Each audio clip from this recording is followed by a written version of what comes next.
It's now time for The Journal, WBGU-TV's award-winning public affairs program, with your host, Steve Kendall. This is where your community matters. Local people, local issues.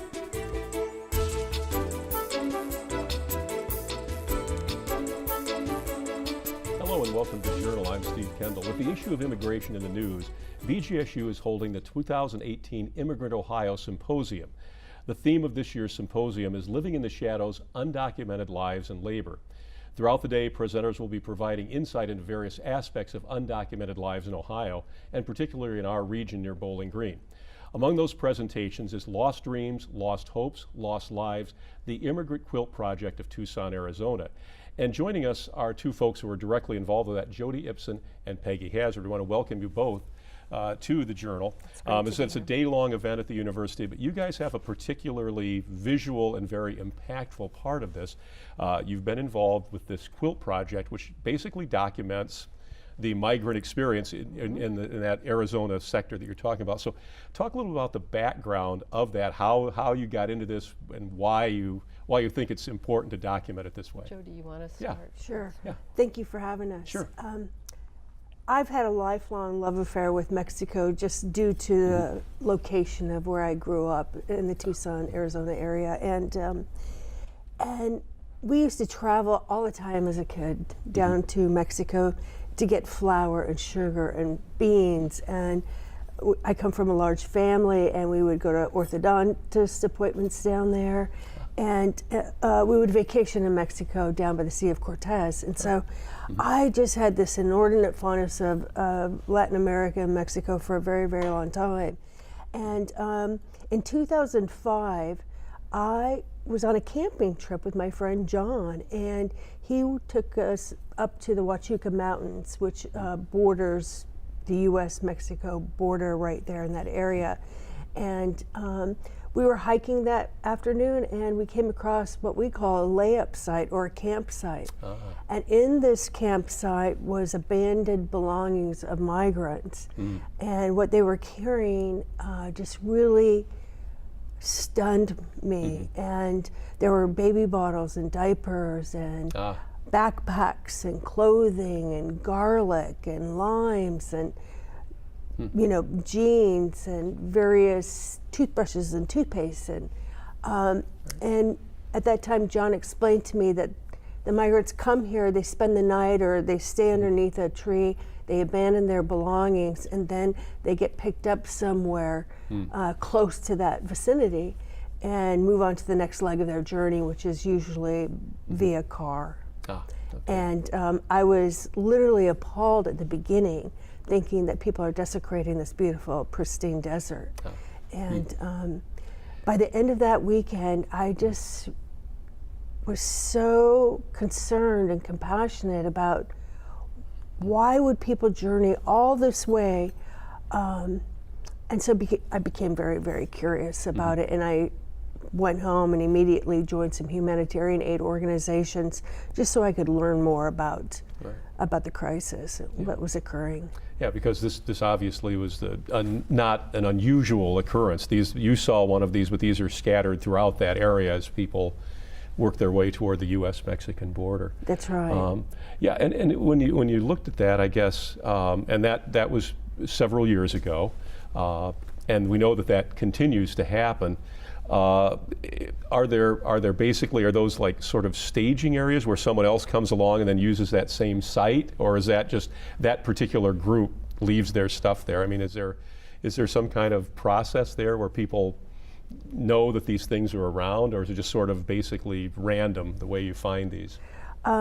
It's random, although there are noted migrant sort of trails. Okay. And we do use GPS to map them. And so the humanitarian aid organizations are very aware of the migrant trails. But these patterns continue to shift. Once Border Patrol gets to know these patterns of travel, then migrants will shift. And the coyotes, what we call the coyotes, or the guides, guias in Spanish, will will alter funnel their, them.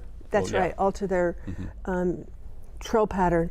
And so they're constantly shifting throughout the Tucson sector, which is from Yuma, Arizona to the New Mexico border. Okay. So it's a very large territory. Yeah. And some migrant sites, some of these layup sites are really, really big, and some of them are very small if they're a small group. It just depends on how many people are coming through. And more often now, this stuff is harder to find because they're really going into remote areas where there's no water, there's no food, there's no aid, and it's a very perilous journey for them. Well, I know that one of the things that you mentioned, I know that I was looking at some of the articles about the project itself, is that, of course, not everybody survives this trip, this effort, and that's part of why the Quilt Project comes about, to sort of recognize that. That's sort of this unseen part of this. I mean, when we see things in the media, it's borders, it's walls, it's cross, it's that sort of thing. But then on that side of the border, on the Mexican side, is this other world that goes on. And I guess when you guys looked at how you want to discuss that, how you present that, I mean, how do you make that clear to people that this is a reality thing? This isn't something that's just numbers. It isn't just borders. It's this group of people working through basically out in the desert someplace. I mean, how do you get that across to people? What mechanisms do you use? Well, this is part of the conversation about immigration that is pretty much ignored. Right. There is this whole other aspect of it that is the human aspect. People that are so desperate, despite the immigration laws and the Border Patrol, they're so desperate to get over here to be with their family who's already here. You know, this concept of the wall, whether it's real or hypothetical, traps people here as well as keeps them from getting over. So there are family members who are already here. And so their family in Mexico wants to rejoin them. And so often it's people are just desperate, despite what the laws are and what the policies are, to get here to be with their family. But you know, they don't necessarily understand, even though they've been told, perhaps they don't understand the danger of coming through. And as Jody was saying, the migrant trails shift. And as the Border Patrol, you know, militarizes the border, there is a part of the desert in southern Arizona that is easier to cross in terms of there not being an impenetrable wall there. But unfortunately, it's a very dangerous and very remote area, and it's a long distance to get to where there is any water or aid or anybody to help them in an emergency. People run out of water. It's also extremely hot in the summertime, extremely hot. And so many migrants, as they're crossing, attempting to get to whatever they're coming for in the U.S., their family or hope for a job, or just to escape violence in their home countries in Central America, they don't make it.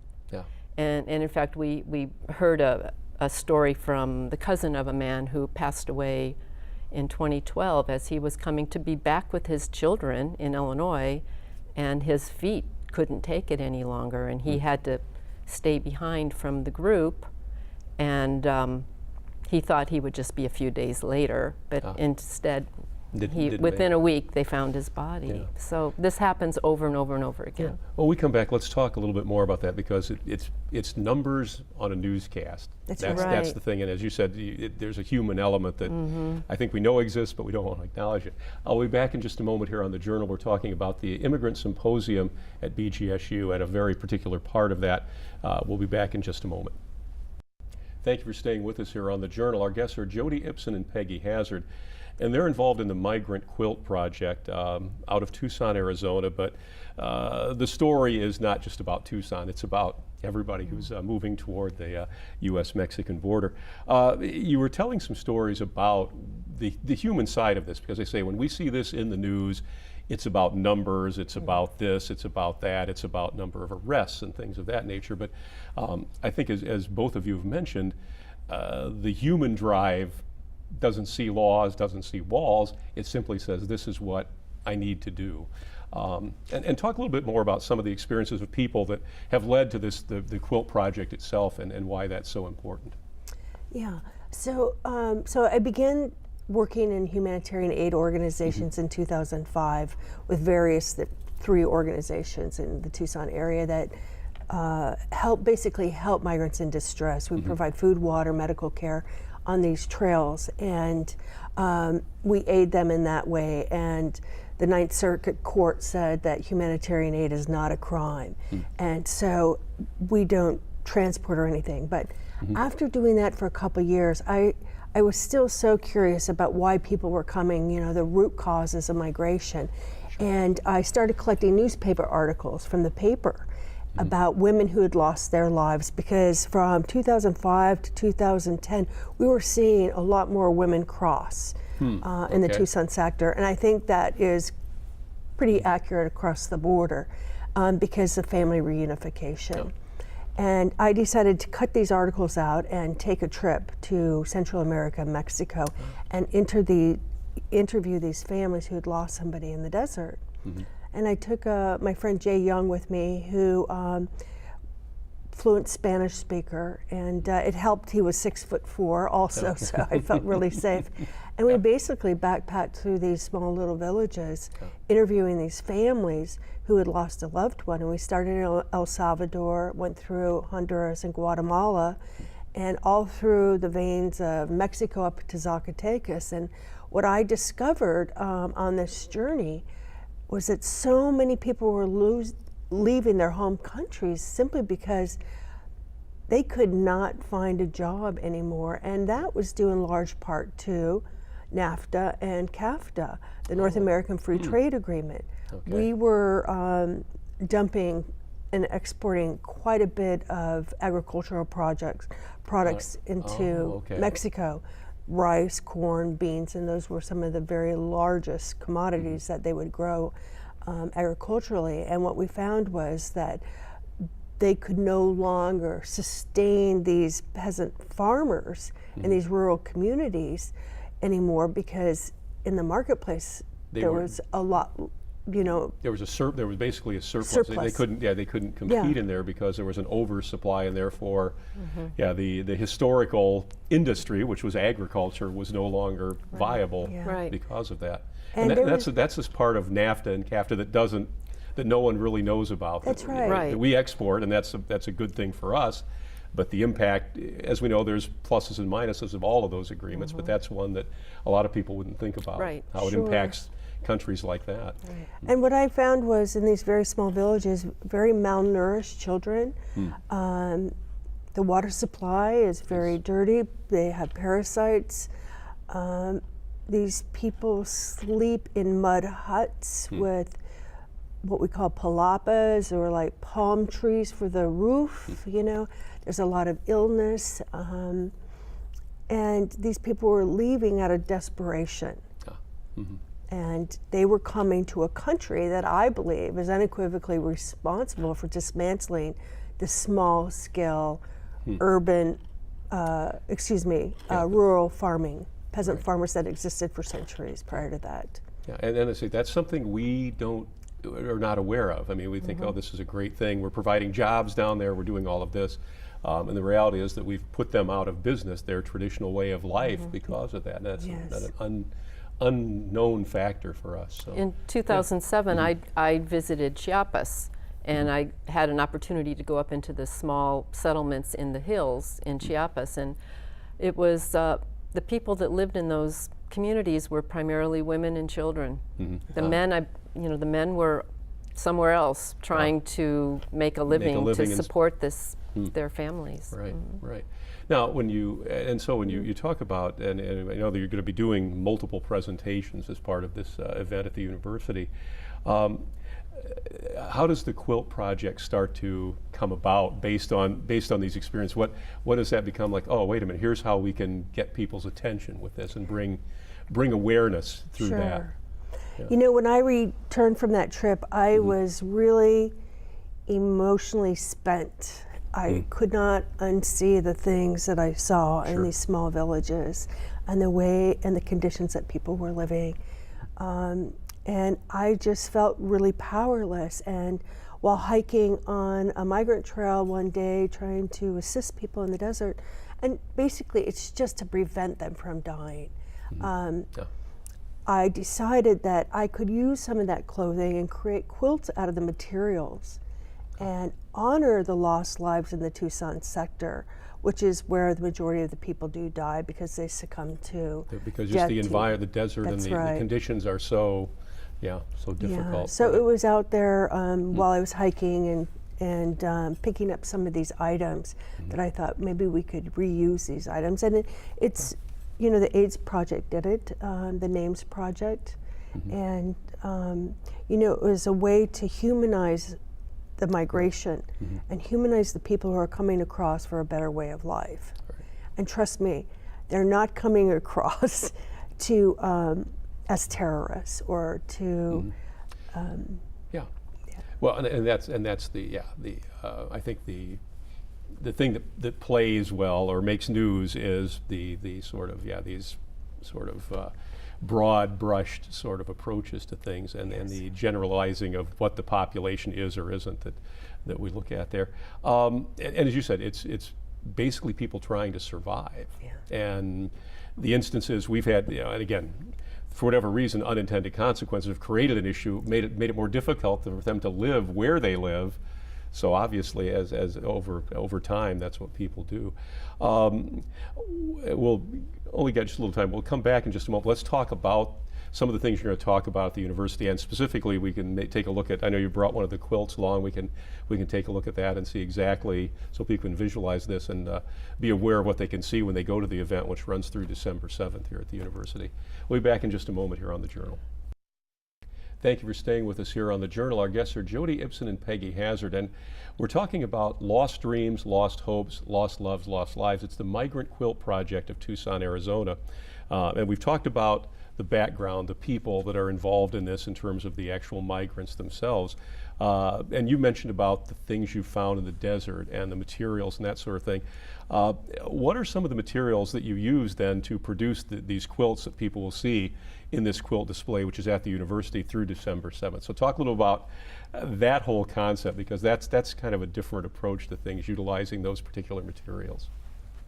Well, so Jody was inspired to create the Migrant Quilt Project when she was out in the desert collecting things that had been discarded by migrants in layup sites. And a lot of the things that they were picking up and cleaning and throwing away were clothing and embroidered textiles and hats and bandanas and shirts. And she kind of had a eureka moment. Sure. Hey, we could maybe use these to help raise consciousness about the fact that there are people out here in the desert who are dying. And she was specifically thinking about the Names Project, which we normally think of as the AIDS quilt, because that project also used clothes of people. So one of the biggest things that, main things that she was finding were blue jeans. Because those are durable. They're everywhere, and they're right. And so she picked up a lot of jeans and then would wash all of these different items, all of these different clothing and textile items, and started inviting people to make quilts to document the names of the migrants who die in a particular year. So since 2000, when migrant deaths started to skyrocket, before NAFTA, backing up a little, before NAFTA, there were an average of 12 migrants who died in the Tucson sector of the Border Patrol. Some years it was 5, some years it was 20, but it averaged out to about 12. After NAFTA went into effect, the numbers started to grow. And by between 2000 and now, there have been an average of 163 migrant deaths that we know of in the Tucson sector. One year, there were 282, nearly 300 people. And a lot of those people are not identified. Some are identified. They have either documents on them or family reported them missing, and and they're even using DNA now to make those connections. But there can be a half to a third of the people found in a year that are never identified. And so the local Pima County Medical Examiner's Office in 2000 started documenting the names of the dead. And if they didn't have the name, they referred to them on their spreadsheets as unknown. And in Spanish, unknown is desconocido. So when Jody came up with this idea to make the quilts, the idea is that each annual quilt has the name of every single migrant who died in that year, okay. and if they're not known, indicated either as unknown or desconocido. So I have an example of one of the quilts here that was made by Cornelia Bailey of Green Valley, Arizona, which is down along the migrant trail. When Cornelia is out, whoops, we're getting hooked here. When Cornelia is out hiking near her home, she comes across migrant discards. Okay. But this quilt documents all of the migrants who died in the year, there we go, 2001 to 2002. And if you look closely, there are specific names such as Claudio Martinez Cortez. Okay. But then there also are people who are unknown. I'm trying to find an example. There were a lot of names on this one, actually. Right. Right here, desconocido. All of these little beaded areas, those are okay. desconocidos. So each death is represented here. Is on this quilt. Right. And what Cornelia did with this quilt is she put this sunset, like landscape of Arizona sunset. This is like what you'd see on the postcards or you know, in the magazines by the Department of Tourism to try to bring you to Arizona. It's just one of those, almost a cliched image of Arizona.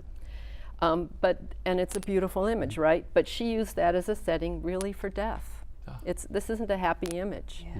So she stitched into this quilt lost dreams, lost hopes, lost loves, and lost lives. And that coincidentally is the title of the exhibit here at BGSU of the migrant quilts. She's also included on here some very interesting beads and little elements that come from Central America and Mexico. These are coffin-shaped beads. And little skeletons, and she has a rosary on here. And then something called milagros, and I don't know how many of your viewers are familiar with milagros. These are like, they look like a charm, but they're used in Mexico and Central America to, milagro means miracle, as a form of prayer, asking for a miracle. And so often they're in the shape of a body part because maybe someone has a diseased heart, and so they're praying for healing of their heart. Or a broken leg, that kind of a thing. So this is an example of how Cornelia interpreted her migrant quilt to document the names for that year. Another thing on here that's important is the Virgin of Guadalupe. And the Virgin of Guadalupe is the apparition of the Virgin Mary that occurred outside of Mexico City to a man named Juan Diego. And she is revered in Mexico. She's the patroness of the country. And she's thought to protect migrants. So when they travel, they often will have some kind of a representation of the Virgin of Guadalupe with them. One thing I want to mention, it's really important to note that while we're out there collecting materials in the desert, we never ever use materials found at a death site. I have come across a body in the desert, and we do not go near the body. We will phone it into the sheriff's department, who will call the medical examiner, and they will come out and they do a death investigation, and then remove the body. But we never ever use clothing that we know of that has come from a deceased person. All these clothes have been abandoned in the desert, and you can see how much jean material is used. Lots of them. denim there, and that's and you can see the pockets and the various specifically patches she's used the pockets, but this, it is something that quilters have done and continue to do, to make quilts from the clothing of a loved one, because it keeps them close to them in memory. But we do need, and it's similar to what we're doing with migrant quilts, but it is, we do need to emphasize that these pieces of clothing are from other migrants. They're not, And it's also not unusual to make a quilt to memorialize somebody who's passed away. So that is another very common practice that helps comfort survivors. Now, about how many quilts will be on display roughly in this particular project? This is obviously one wonderful example, but obviously there will be 16 quilts All right. We are in the process of completing a quilt for every single year since 2000. I see. Since Okay. those records have been kept by the medical examiner. Right. Yeah. Yeah. Now, when you guys talk about, and I know that you know, you're going to make some other presentations to the university, and real briefly, because I know the emphasis needs to be on this, because this is obviously documenting people who were, you know, making an effort to get to this country and unfortunately did not. You've got a couple of things, both of you, going on. One called Dispatches from the Desert and the Immigration Equation. Migrant, the Quilt Project, which we've talked about a little bit. The criminalizing of migration in the Tucson sector. You're going to talk a little bit about that as well. And then this other part, what the eye doesn't see doesn't move the heart, the quilts again. So just briefly talk about those presentations, a little bit about what people can expect when they come to attend those in the next day during this event. So Dispatches in the Desert and the Immigration Equation is one presentation. Right. And what I do is I talk about my journey through Central America, and I specifically talk about the women who died in the desert in the Tucson sector. And I have a lot of photographs of the family members who I met with.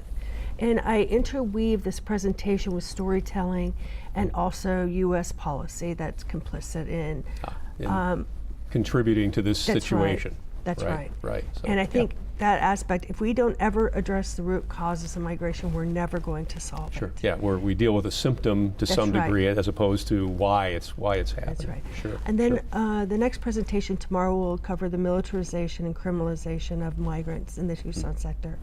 And I'll talk a little bit about the history of Border Patrol and some very nefarious policies that were enacted in Arizona, like SB 1070, that racially profile people. Right. Sheriff Arpaio, who is no longer in office, Right. and also the Tohono O'odham Indian Reservation that is approximately the size of Connecticut in landmass, where we see a lot of migrant deaths, but also the criminalization of the indigenous people. Okay. So those are some of the things that will happen there. Yeah, and we've got just a few Yeah, seconds. I'll so be yeah. speaking Sure. more. Okay. I'll Yeah. be speaking more about the context of human rights quilt making. I mean, okay. women have been making quilts to express their views about things going on in the world since the 19th century. Women were very involved Sure. in making quilts and needlework in Right. support of the abolitionist movement and the temperance movement. And then this is a perfect example of somebody who wanted to express her views about what is going on in our deserts by making a quilt to share. To make people aware Her and to opinions. bring that forward. So good. Yeah, so there's a message in the quilt. Great. Right. Yeah, and it's a great message and a great story. Appreciate you being here at Bowling Green, and much success with this, and continually making this aware, to making people aware of this this part of that equation that doesn't get on the news the way the other parts do. Incidentally, since 2000, 3,200 people have died in the Tucson sector, and this last year was 122. Yeah. So it's as you said, there's a root cause there that we have to get to somehow. Yeah. Well, thank you again so much for being here. You can check us out at WBGU.org, and you catch us each week on the Journal on WBGU-TV.